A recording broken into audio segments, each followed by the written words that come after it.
Welcome to Watchtower History.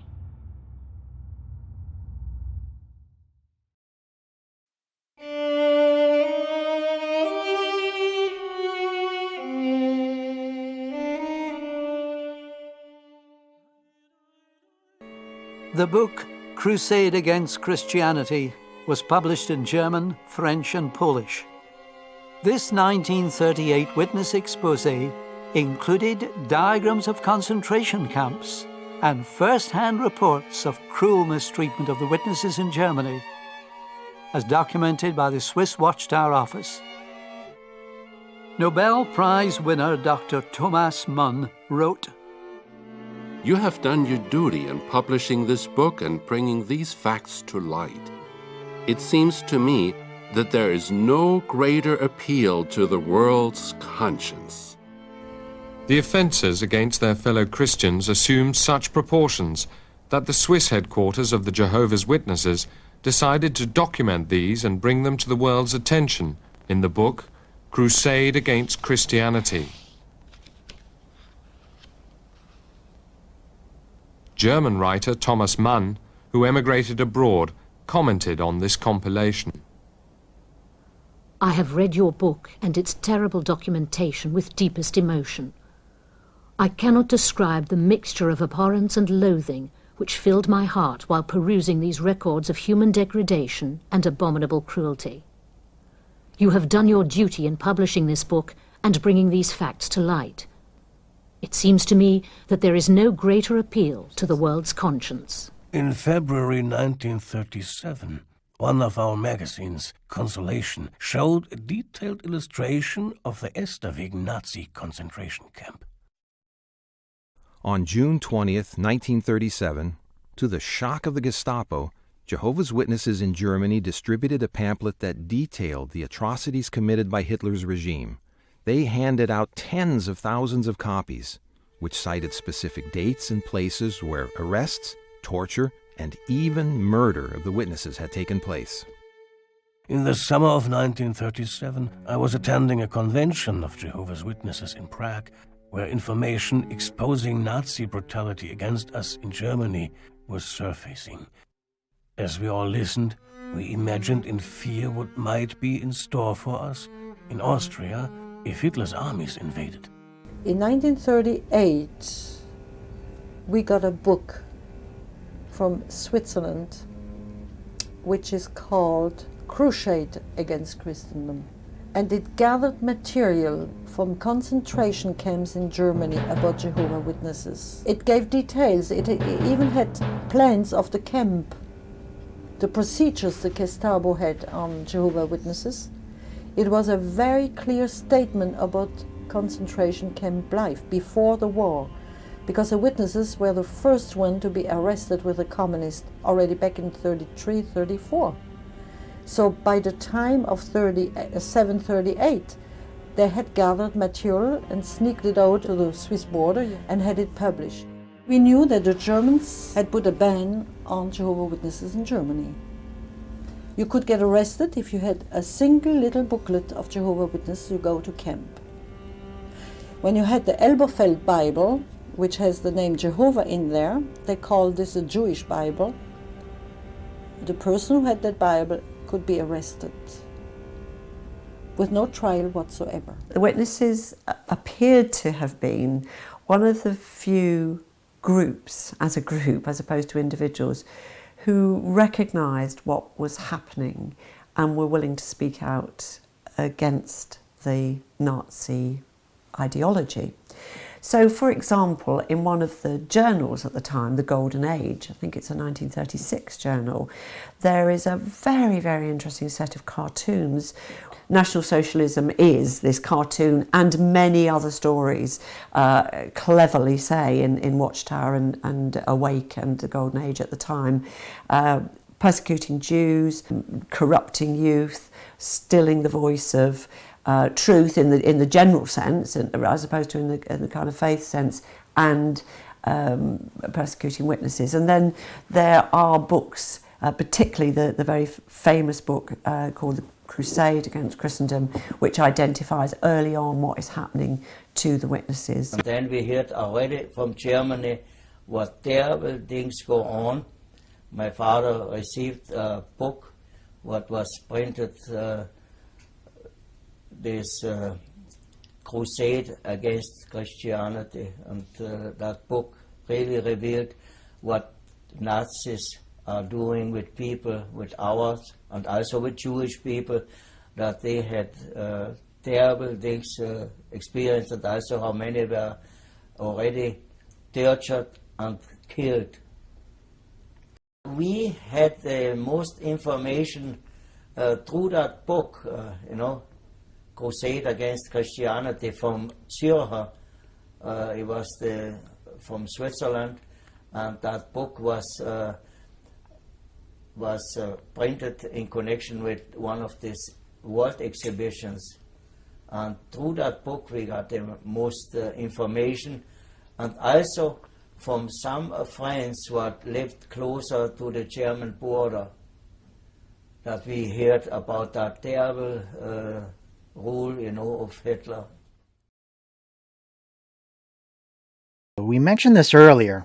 The editor of the Golden Age in Germany had published a book that was translated into 3 languages, German, French, and Polish. And it was called Crusade Against Christianity. And this is mentioned in the Stand Firm film and a lot of the other documentaries about this period. It's in a lot of the books that are in the period. But unless you speak one of those languages, you don't know really what's in the book. So what we had to do is we had to get the book translated in order to understand what's in the book and the story that it's telling. And there's some very interesting stories here, and some letters that are written that become very vital, very critical to understanding this period. And so we're going to look at a little bit of this now, and then we'll touch on it more in our other discussion, because there are some letters in there that shed some new light on this history. This is the segue Yes. into the evolution of where the religion went. And that's going to be one of our discussions. Where did Rutherford get his ideas from? And a lot of it's tied into this Nazi period. And so we're going to look at that in a great amount of detail. Again, that's another discussion for another time. Simone Leipster's story, and Simone mentions this book, but she says, among our many friends, one couple was really special, the Coles. One day when they were to be our guests, I eagerly waited for them at the window. They came in spite of the freezing weather. Adolf, a barber with the same name as my father, gently held his wife Maria's elbow with one hand and led their dog by the leash with the other. I'm going to skip down a little bit. And they're talking about Hitler here. And so one asked, who does he think he is, a god? One said to the other. He's just a puppet in the hands of demons, the other answered. He claims himself to be Germany's savior. He's just a worm, a very harmful worm, one made of rotten material. He goes from victory to victory. He does, but he will never prevail over Jehovah's Witnesses.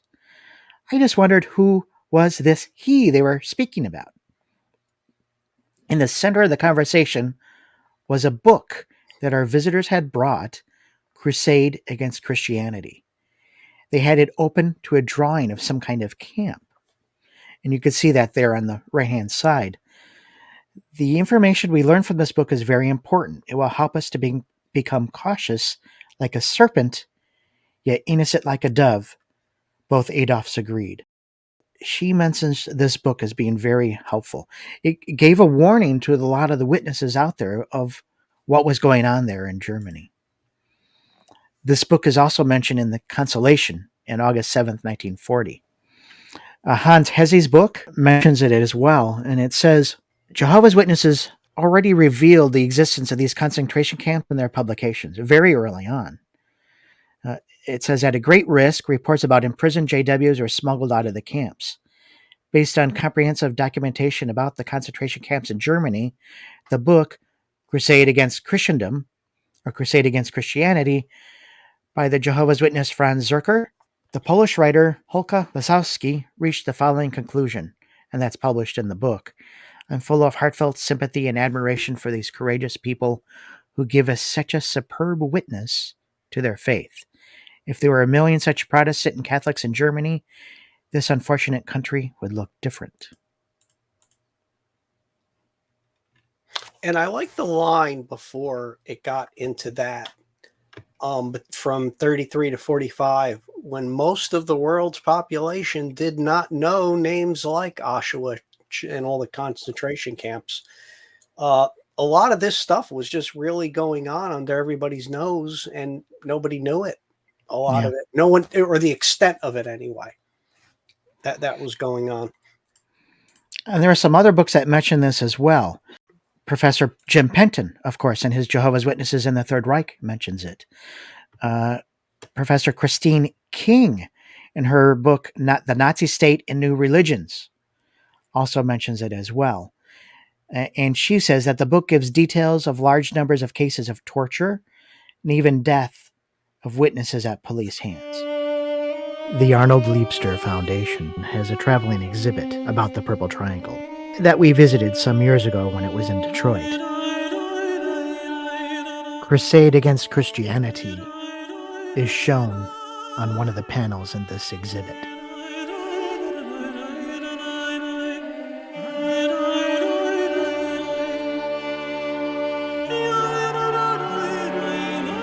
There are several panels about the history, as well as a few artifacts, such as a uniform with a purple triangle.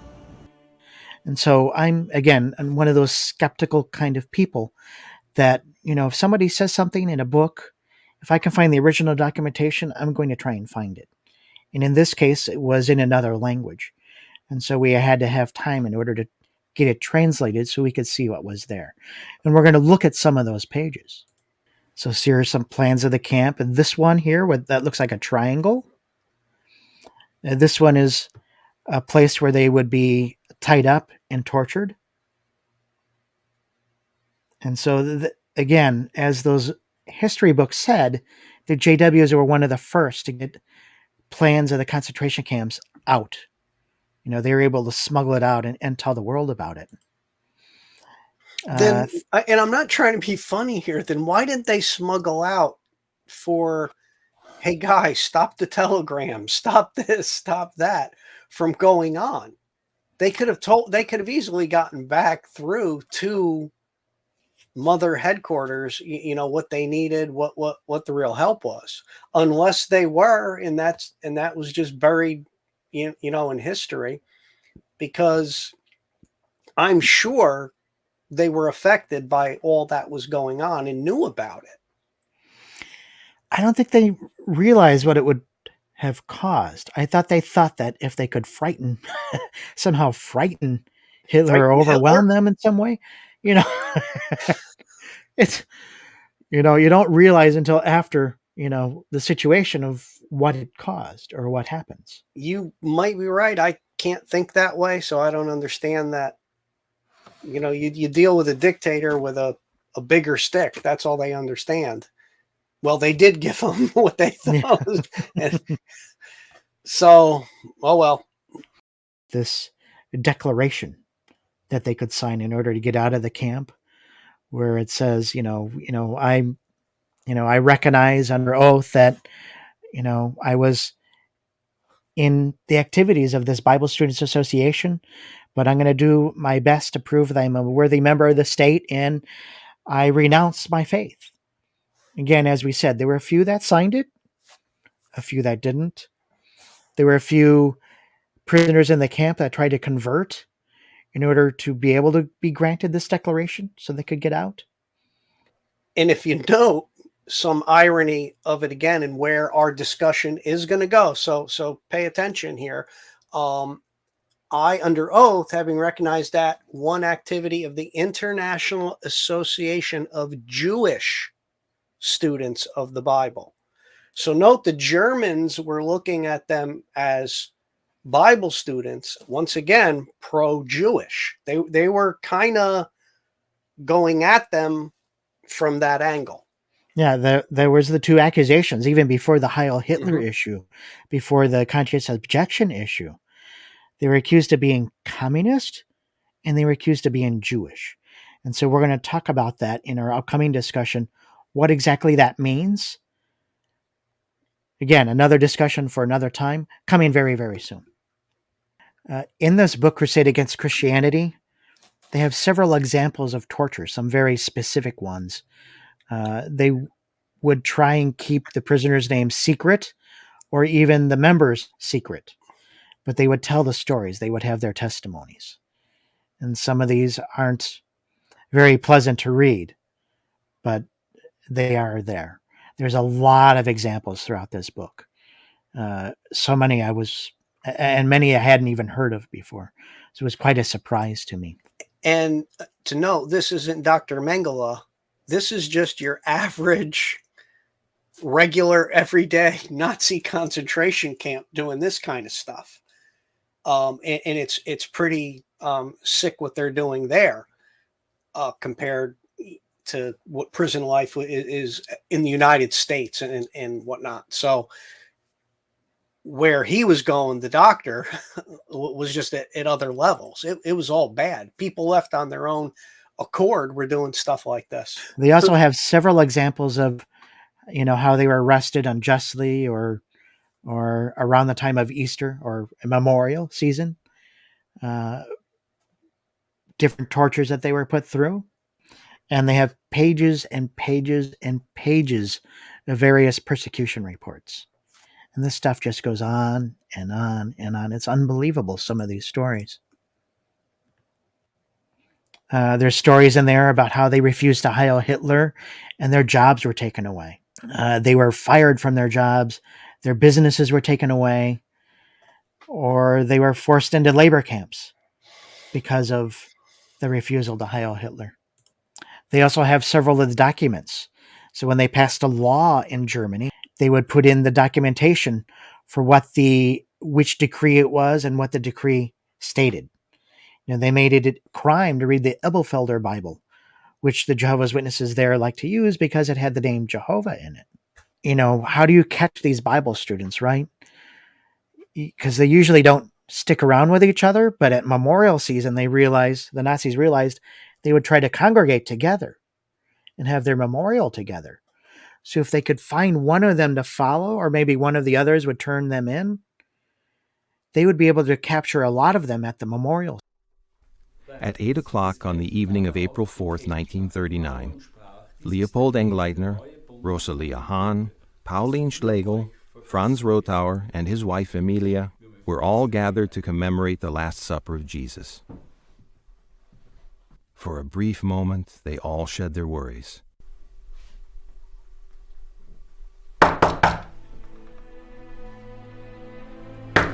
Aufmachen!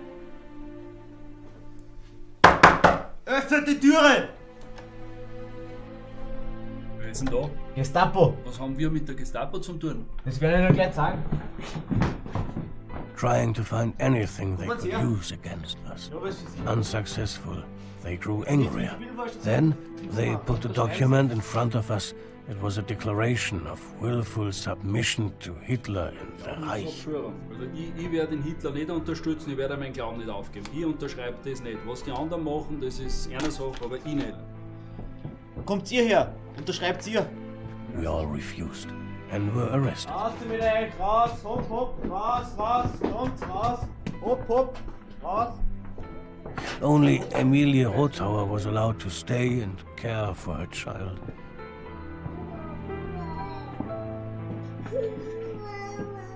Under the cover of night, we were taken to the courthouse in Bad Ischl. The next day, we were transported to Gestapo headquarters in Linz. Only one of the four would ever return home. Franz Rotauer was sent to Dachau and Mauthausen. Rosalia Hahn and Pauline Schlegel were sent to Ravensbrück, never to be seen again. And so they actually had a secret state police report here that says that's the best time to go and try and find them. And this secret police document says, according to a written confiscated Bible students document, the Battle of God, the anointed groups will probably meet April 17th, 1935, after 6 p.m. for a commemorative celebration of the sacrifice of Jesus Christ, the glory of Jehovah. Perhaps an unannounced visit at the time indicated among group leaders of the Bible students would be successful. The next one, that's Jehovah Witness reenactment of it, of course, that picture. They would even try and have a memorial in the camps, right? They probably wouldn't have had their emblems, but a lot of them wouldn't have partook anyway, because a lot of them wouldn't have felt they were of the anointed class. But for those who were, they would have found some way to have some sort of emblems or replacement substitutes of some sort. So a lot of the books also mentioned the Gestapo trying to find these Jehovah's Witnesses. And I think this is actually a quote from Crusade Against Christianity as well. Crusade Against Christianity also has the declaration that they could sign to get out. So there are also some photos in here, and you can see some of these placards here. And we had mentioned this earlier in the discussion, but when some of these witnesses refused to vote because of their neutrality stance, they would write graffiti in their home or force them to carry signs and go out into the public and be abused publicly. And so some of these stories say, on the wall of the court was written in giant letters, traitor, scoundrel, and further back in the garden wall, white, vote for Jehovah. We published also some photos of houses that were smeared, and another one showing Jehovah's Witnesses who committed the great crime not to vote. They were walked through the streets by the SS guards, and they had posters to excite the people against them. And so they actually have photographs of that. There's a close-up of that in the next slide here. And it says on the sign there, it says, "We are traitors to the country. We didn't vote." There's also another letter here from Rutherford to Hitler. We're not going to go into these letters here, but we will go into detail on it in a future discussion, because there's some questions that come to mind when reading certain phrases and such in these letters that you have to wonder why. Again, the question why. Why are some of these things being said? Why are they being written? What was the reason? What was the purpose behind it? And these are very important questions to ask. And finding the sources of some of these things was quite a surprise for us. But again, that's another discussion for another time. This book also mentions that the Jehovah's Witnesses tried to contact the League of Nations, not only the United States government, but they also contacted the League of Nations in order to try and get their property back. The United Nations didn't exist yet. Yeah. Right. They were later after the Second World War. The League of Nations is what they were there at the time. But they thought the League of Nations was a part of the beast, right? So they wrote them a letter. So they wrote them a letter trying to trust that they would try and help them get their property back. And it worked for a little while, right? And what's interesting is if you go to the United Nations website, you can actually find these documents and download them. You can actually see them. They are available. Many are available in English. Some are not. So we've had to translate some of these. So here's some excerpts from a couple of these letters to the League of Nations. Surrender to M. Intervention Request, the Secretary General Avenal by J.F. Rutherford of New York, USA, and M.C. Harbeck of Bern, Switzerland, on behalf of Jehovah's Witnesses of Danzig and the world. The legal statement of contentious issue. There's a violation of the Constitution of Danzig and the rights of minorities. And a brief statement here. Here's their request. From the beginning of 1935, the situation has changed dramatically. Inspired H.G. Reich methods, the Danzig government has removed the Jehovah's Witnesses the right and opportunity to act freely according to their faith. Thousands of people suffer physically and tormented conscience. Since the advent of National Socialism, many German Christians were martyred because they heard obey God rather than men, in the words of the apostle. Given this situation, we do have representatives of the International Organization of Jehovah's Witnesses to intervene on behalf of our fellows currently abused. In the name of this association, we make this request for intercession with the top of the League of Nations Council. And then they list out some of the laws here of why that was illegal, what was happening to them. And so we see another letter here from Watchtower, and this is from Harbeck, who's just mentioned here. Now here's Harbeck's letter. So the first one we saw was Rutherford's. So now here's Harbeck's side of the story. And Harbeck says, my dear friends, I should like to answer many inquiries which we have received here by means of a circular letter. The Watchtower Bible and Tract Society is banned. Equally, the activity of the International Bible Students Association. And this is what he's writing to Watchtower followers, right? And they're sending this to the League of Nations as well. As authorized by the Watchtower Bible and Tract Society, and especially as proxy of the president, Judge Rutherford, I should like to ask you herewith to submit to all current governmental and police authorities' regulations, without exception. The Nazis are telling them they can't go to door, they can't witness, and Harbeck saying, yeah, Rutherford's telling us, submit. You know, you've been persecuted, you're being put in camps, maybe it's time try another tactic. Let's not be so harsh against them. Let's not be so judgmental. Let's try a different tactic. And so now they're backing down.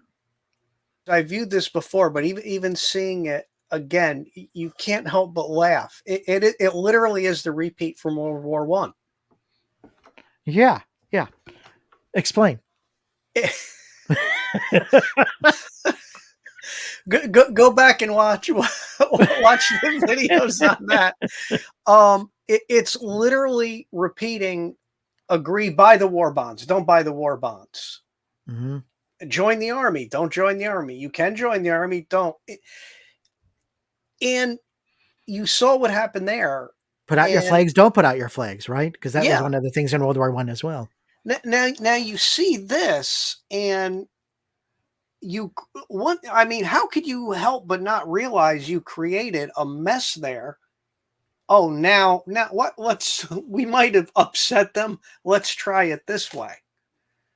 I mean, this is where the leadership, and once again, remember, as we discussed earlier, the leaders got out of the country in time and fled, while the people following all these orders are now told, now submit, after they were told stand firm.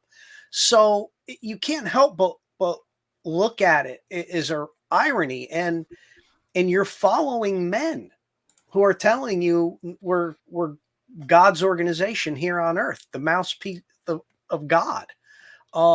It's just unbelievable how the people, the trouble they got these people into. And so in our next discussion that we're headed towards, and this is kind of our introduction to that, we want to look at, not only, we've been looking at how they stood firm, now we want to look at some of these instances where they not only backed down, but like here, they were told to back down. And so here he's saying, Judge Rutherford's telling me this. I want you to submit to the governments, right? Since the printing of books, pamphlets, and magazines is banned, we can't fill orders for them. Inquiries are therefore temporarily of no use. We want to be good citizens of the country and give eloquent testimony through our moral conduct and our style of life to honor of God and the vindication of his name and word. So as Judge Rutherford directed me, I convey to you greetings and beg you to persevere in faith. So here they're being told to back down, and we'll go into that in a great amount of detail. And the very importance of it, even highlighted in brackets, without exception. So that's basically how I would read that if I were a Bible student or a Jehovah's Witness in Germany. Oh, they tell us not to preach. Okay, we don't preach. They tell us not to do that. So again, it's a reversal of policy. And I have to ask, if you really believe that the League of Nations is the beast of Revelation in Daniel, why are you petitioning the League of Nations for help? You expect them to attack. You're told they're attacking you. And it is because you are the woman who they are attacking. It's just one thing grows out of another. So in the United Nations Library, you can download all of these documents from the League of Nations pertaining to the Jehovah's Witnesses. And this is the diary of Dodd, who was the ambassador for the United States to Germany. And in this, it says, the Witnesses of Jehovah, he says, otherwise Bible searchers, send me a petition. The organization with American headquarters was last autumn suppressed in Danzig, following Berlin's example. It was alleged their doctrines were hostile to the state. And so here's a document written at the time by the ambassador of the United States to Germany about the witnesses. He's recognizing the petition. He's putting it in there. Several of these letters are out there. So while at the same time they're contacting the League of Nations, here on the August 1st, 1934, Golden Age, they have an article called The Riddle of the League of Nations. So you're saying the League of Nations is evil, at the same time you're asking them for help. How do you justify that? If I was in the League of Nations and I was checking on it and saw that kind of thing, I don't think that's the kind of organization I would want to help. Did that brief window when they got their property back fall under help of the League of Nations? Does that fit the timeline? Do you remember? Yeah, it does. Okay, so with that said, had they not had their property seized a second time, that would have been considered the League of Nations helped them. Would history of Jehovah's Witnesses be written different because now the League of Nations helped them? Would Rutherford have been so angry at them? Because he did, when it reversed and it stopped going in his way and he saw he lost the battle, he did a full-fledged attack on them and even made them a new beast of Revelation. Yeah. So he really went at him but if they helped him, who would have been the beast if they helped them? Germany? I mean, who would have been the beast if you really want to track down Bible prophecy and scripture? Well, now, if you look at the new Watchtowers or the new JW Broadcasting, the beast is whoever is attacking the Jehovah's Witnesses at the time. So in World War II was the Germans. Under communism, it was the Russians. Then it was just, I can't remember what it was, but now it's the Russians again because they're being persecuted in Russia. It changes as it goes on, and yet they have it all of these things at all the same time. So if you can make a prophecy so generic to throw everything at it and keep everything, it's just you can't be wrong ever again. Yeah, that's a good point. You can't be wrong ever again because no matter who's doing what, that's them. Yeah, and that's where you're going. But it's still back to if the League helped them, would they have become a good thorn, the assistant of the two witnesses? How would they have fit into the prophecy there? I find that time frame and that window very unique. And then wham, here comes the attack. Hitler did not budge, but he did react. In a sworn statement, government official Karl Wittig described Hitler's rage. He screamed, "This brood will be exterminated in Germany." A steady stream of Watchtower literature continued to flow into Germany. The Gestapo tightened the net, making more arrests. Whenever the Nazis smashed an underground organization, another quickly filled the breach. The Gestapo reckoned that every time they arrested a group, we were completely finished. They were utterly mistaken. But right up until the end of the war, the Watchtower was being distributed all over Germany. After receiving more than 20,000 letters and telegrams of protest from Jehovah's Witnesses around the world, Hitler hysterically proclaimed on October 7th, 1934, "This brood will be exterminated in Germany." For Hitler, there was no room for God. Ein Volk, ein Reich, ein Gott was the national motto. One people, one nation, one God. But one God was replaced with Ein Führer. Hitler demanded total allegiance. Not even God was exempt. The population of Germany in 1933 was round about 60 million. Of that 60 million, about 25,000 were registered, men, women and children registered as Jehovah's Witnesses. In Germany, even before the Nazis, you needed to register what your faith was. And it's very difficult, of course, to get accurate numbers. It's even impossible to get accurate numbers of Jews slaughtered during the Holocaust. But up to a number about 10,000, we believe, so roughly half, almost half, of the numbers of witnesses spent some time in prison or camps and would have been tortured and, given the treatment that went with that experience. And the largest number is half of those, but let's say up to half of those, 4,000 to 5,000 were murdered within the camps. And the numbers are very significant. If you take the scale of the witnesses, the small numbers of them, that percentage is a tremendous thing. And, quite clearly the attempt is to remove the group entirely. I think Hitler said, I plan to exterminate this little brood, but he failed. And so in both the Jehovah's Witnesses and the Divine Purpose book and the Jehovah's Witnesses Proclaimers of God's Kingdom book, there's a statement attributed to Hitler. And I'll read it from the Proclaimers book. It says, on the same day, October 7th, 1934, in the office of Dr. Wilhelm Frick in Berlin, Adolf Hitler, with clenched fists, declared regarding Jehovah's Witnesses, this brood will be exterminated in Germany. It was no idle threat. Widespread arrest occurred. According to a confidential notification of the Prussian Secret State Police dated June 24th, 1936, a special Gestapo command was formed to fight against the witnesses. And we saw that document earlier in our discussion.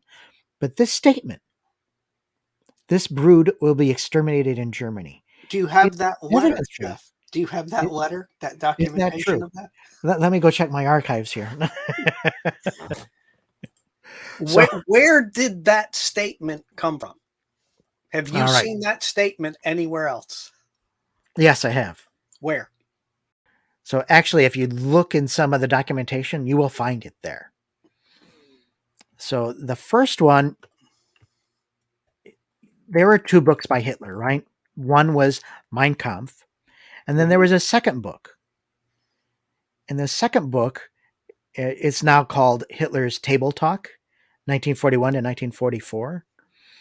So this book is pretty much a day-by-day account of somebody's diary of what they heard Hitler say. And this would have been by Nazis at the time, right? So on page 235, and then also on page 237, there's Jehovah's Witnesses mentioned here. So in the book, it says, I regard it as an act of exceptional clemency that I did not, in fact, carry out this threat. But I contented myself with shooting 130 of these self-styled Bible students, Bibelforscher. Incidentally, the execution of these 130 cleared the air, just like a thunderstorm does. When the news of the shootings was made public, many thousands of similarly minded people who were proposed to avoid military service on the score of some religious scruple or other lost their courage and changed their minds. All right? And so on this August 1942 evening, we have Field Marshal Keitel, and he's with Hitler, and he's asking, what about the Bible students? So this is what Hitler said. Hitler said, that sort of thing must be stamped out. If society surrenders to antisocial tendencies of this kind, it will disintegrate. We must not tolerate it. Even by the law of the jungle, the antisocial elements among the beasts are annihilated. If they are not, we might as well have a repetition of our experiences in 1918 and see these elements in a moment of national weakness usurp power. Okay, now I find it funny. Hitler realized the World War I part was a mistake when Rutherford didn't. Yeah. The irony of that. But now here's where I'm going with this, and maybe I wasn't clear earlier. The wording in this book on August 42 evening, where he says this, that sounds like Hitler. That sounds like this sort of thing must be stamped out. If society surrenders antisocial tendency, blah, blah, blah, blah, blah. Going back to the proclaimers, okay, that seems like the word brood has a Jehovah Witness nomenclature, whatever you want to it, has a something added to and upon. This brood will be exterminated in Germany. There's a different line of thought and context between the two. Is there documentation anywhere that Hitler said this brood will be exterminated? Now, what we see in those two quotes are very similar, right? Mm-hmm. All right, so let's look at this statement here by Professor King, Christine King. And she says, the hostility towards the witnesses was genuine. In one sense, they presented a real danger simply by their survival. The longer the activity continued and the more russes the witnesses developed, the more their potential link with political and racial subversion was seen as a reality. It's undoubtedly true that they had enemies in high places, for Hitler himself once ordered the shooting of some 130 self-styled Bible students. We just saw that document, right? Yes. So that matches the documentation of what we've got. As an example to other pacifists, those who do not fight, the Fuhrer argued, do not deserve to eat. We saw that. Others were less convinced of the reality of the danger the witnesses presented to Germany. Himmler saw their potential usefulness and had plans for them as a vanguard of Nazism to be settled in Eastern Europe after the war was over. And even Rudolf Hess, who ordered the punishment of many witnesses at Auschwitz, admitted that without the issue of military service, they were harmless as a group. All right, so we have some statements that match. Mm-hmm. All right. Now, this statement about the brood being annihilated is from a Wittig, right? His last name is Wittig. And in this book here, and I'm not even going to try and pronounce this German title, right? But here's a little translation of what it says on this page. And he's the one who claimed that Hitler had said this. It says, Wittig himself was convicted of espionage for the West in the 1960s and was brought out by the Federal Republic in 1969. Shortly thereafter, John filed a perjury suit against Wittig, which concerned Wittig's denial that he had worked as an agent for the Office of the Protection of the Constitution and for foreign secret services. So he was convicted of espionage and a known liar. And so there are statements of Hitler that are similar, that are basically saying this brood needs to be exterminated, but not exactly those words. So I think it's true, but not exactly those exact words. And this Wittig here also is a known liar, so you can look at this one either way. So this one, I have to say, I don't know. We do have similar statements that are attributed to Hitler. It may be. It may be. It's the wording, and I'm not trying to pick it apart too much, but you approach things more historically. I lean toward a psychological, evaluation of things, and that terminology just has Jehovah Witness all over it. They want to make themselves appear a brood, but yet we came through. It's just. It struck me as more fabricated or turned around. Not saying that Hitler, if he had his way, wouldn't exterminate every single one of them, but the the sentence that he said, and with a clenched fist, they Mhm. make it seem like there's always a war against them. In this brood, you know, there's always a war, always a fight. And that's what I'm getting at typical with Watchtower.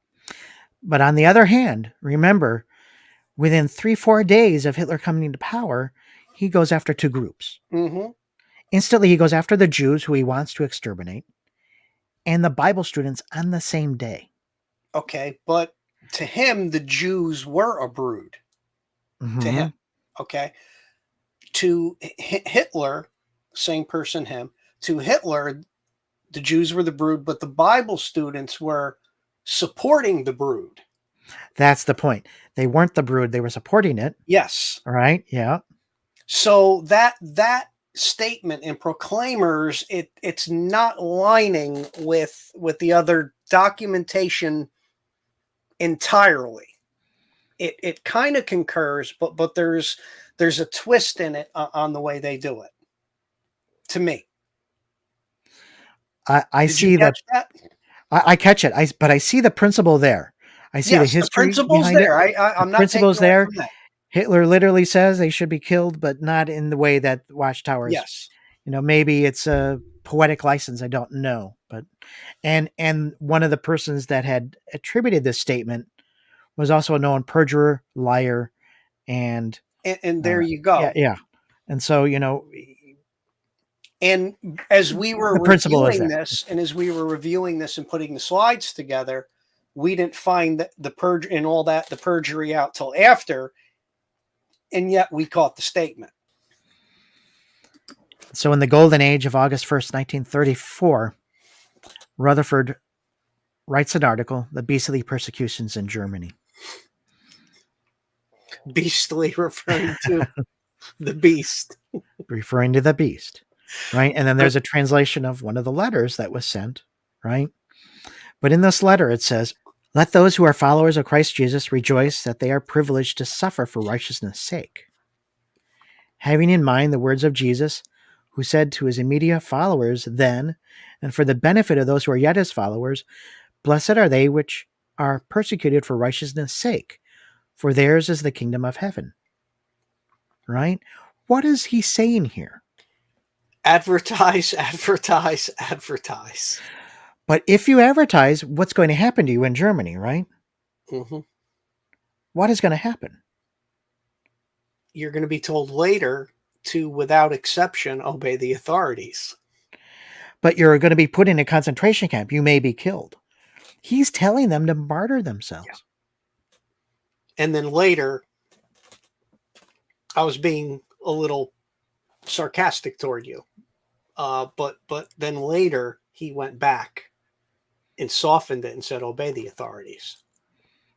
And then later he kept going back and forth. Yeah. And then going back again. And that's World War I all over again. Do this, do that. Wait, don't do it. Because if you listen to some of the recordings he makes on the radio in the 30s, he can be very harsh against the Nazis, against the Germans, and against Catholics and everybody else.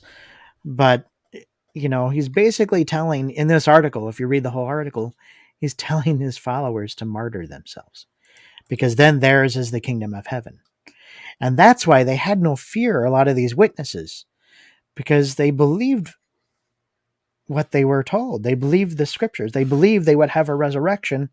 They believed they would be in the kingdom of God, and everyone else wouldn't, right? The Nazis who are persecuting them, they aren't going to be there, but we will be, you know, because it's that whole judgmental message, right? That started with that message of hope that we discussed in our earlier discussion, which wasn't a message of hope, but a message of hate. And when all your strategies fail, stand firm, back down. Okay, martyr. Yeah. You know, you can't lose when you do it that way in a religious fervor. And isn't that free advertising, like you said, right? So if you become a martyr, you become a witness. You know, that's the same word in the Greek language, actually. And that's exactly what he was telling them to do. Martyr, advertise. Yeah. It did get attention. Yeah. even from the League of Nations when they're martyring, when they're killing, Jews and Christians. Just like now, the UN and other nations, NATO, everybody's noticing what's going on in the Ukraine. All right, so now notice this article here is August 1st, 1934. Look at the telegram. Look at the date. So notice the date on that is October 7th, 1934. They reversed the month and the day shortly after this article is written. They had just sent all of these telegrams to Hitler demanding that he stop persecuting the JWs or God would destroy him and his Nazi party. All that did was aggravate the situation and create more martyrs. So he's telling them to be martyrs, and then they send this ultimatum, this threat to Hitler. So he set them up. Yeah. Why did he set them up? To be martyrs, to advertise and I'm wondering if that's what he's doing. Yeah. It looks it. Yeah. Here's actual photocopies of some German documents where certain resolutions were adopted and declarations were issued. And even one was sent to the Vatican. And the Vatican acknowledged the receipt that it was sent to them. Right. I found that interesting. And that's also in Crusade Against Christianity. And I don't remember having seen that anywhere else as well. Here again, the League of Nations, and this is March 1934.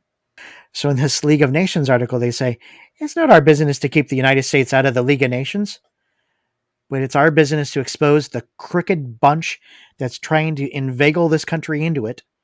There's no more to this issue than the legislators at Washington have seemed to appreciate. The League of Nations is the devil's counterfeit for God's kingdom. And at the same time, they're writing the League of Nations for help. Now, something very interesting as we get into it, as it evolves, look at the wording in that. Remember, we're going to talk about politics here, upcoming. Okay.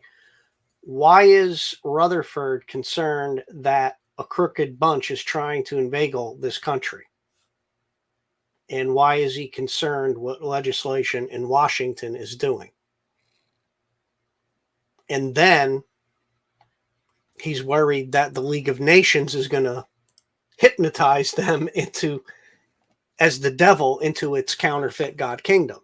So he's still got in this point a patriotic type viewpoint of things. He still has the United States as a country in his thought process. And we'll get into this later as we go on. Yeah, and we're going to deal with his politics in our future discussion. The Crusade Against Christianity also talks about the book burnings. And there's several photographs here. One of them is actually the Watchtower literature are there. And then there are several book burnings here. A couple of these are some of the Watchtower literature burnings.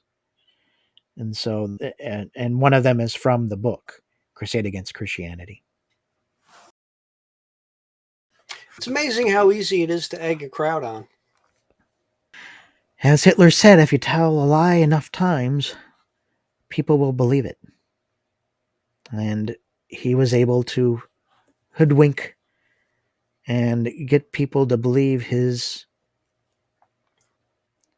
tirade, his hatred towards the Jews, and to get people to systematically murder 6 million of them and other prisoners, at least 10 million prisoners, political prisoners, Jehovah's Witnesses, the gypsies, homosexuals.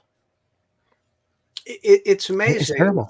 Seeing the old footage of Hitler giving his speeches. Even when you don't understand the language German, you can see there's a mesmerizing effect he has over his audience. Even the tone of his voice, everything goes on. And others have said it. He was a fantastic public speaker. And others were fantastic bug speakers and created, religions and other things too. No, but I mean, you can't help but compare it. Yeah, it's very, and similar personalities, I would say, as well. Yeah. And why? Why is the most important question. So in Hez's book, he mentions the book burnings. And he says the book burnings of May 1933 also affected literature published by the JW presses. From August 21st to 24th, 65 tons of Bibles and other witness publications were incinerated in a public bonfire in Magdeburg.